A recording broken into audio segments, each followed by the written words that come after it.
Now it was the governor's custom each year, during the Passover celebration, to release one prisoner to the crowd, anyone they wanted. This year there was a notorious prisoner, a man named Barabbas. As the crowds gathered before Pilate's house that morning, he asked them, "Which one do you want me to release to you, Barabbas or Jesus, who is called the Messiah?" He knew very well that the religious leaders had arrested Jesus out of envy. Just then, as Pilate was sitting on the judgment seat, his wife sent him this message: "Leave that innocent man alone. I suffered through a terrible nightmare about him last night." Meanwhile, the leading priests and the elders persuaded the crowd to ask for Barabbas to be released and for Jesus to be put to death. So the governor asked again, "Which of these two do you want me to release to you?" The crowd shouted back, "Barabbas."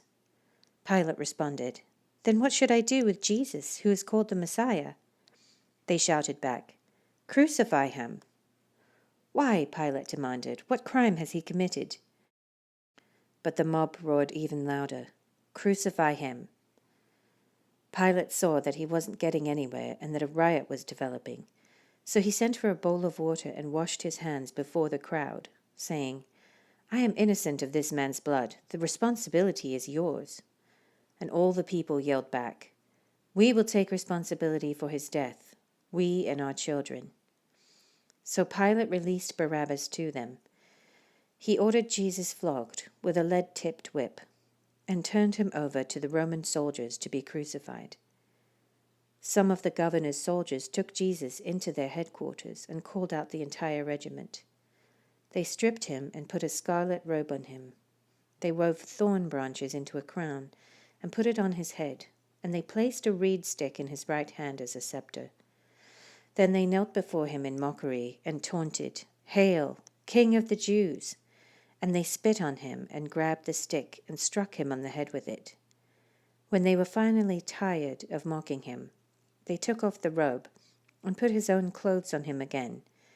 Then they led him away to be crucified.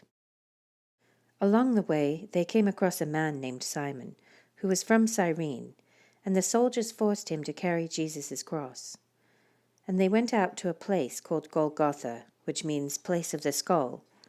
The soldiers gave him wine mixed with bitter gall, and when he had tasted it, he refused to drink it.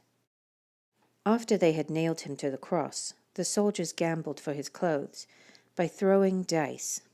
Then they sat around and kept guard as he hung there. A sign was fastened to the cross above Jesus' head, announcing the charge against him. It read, "This is Jesus, the King of the Jews."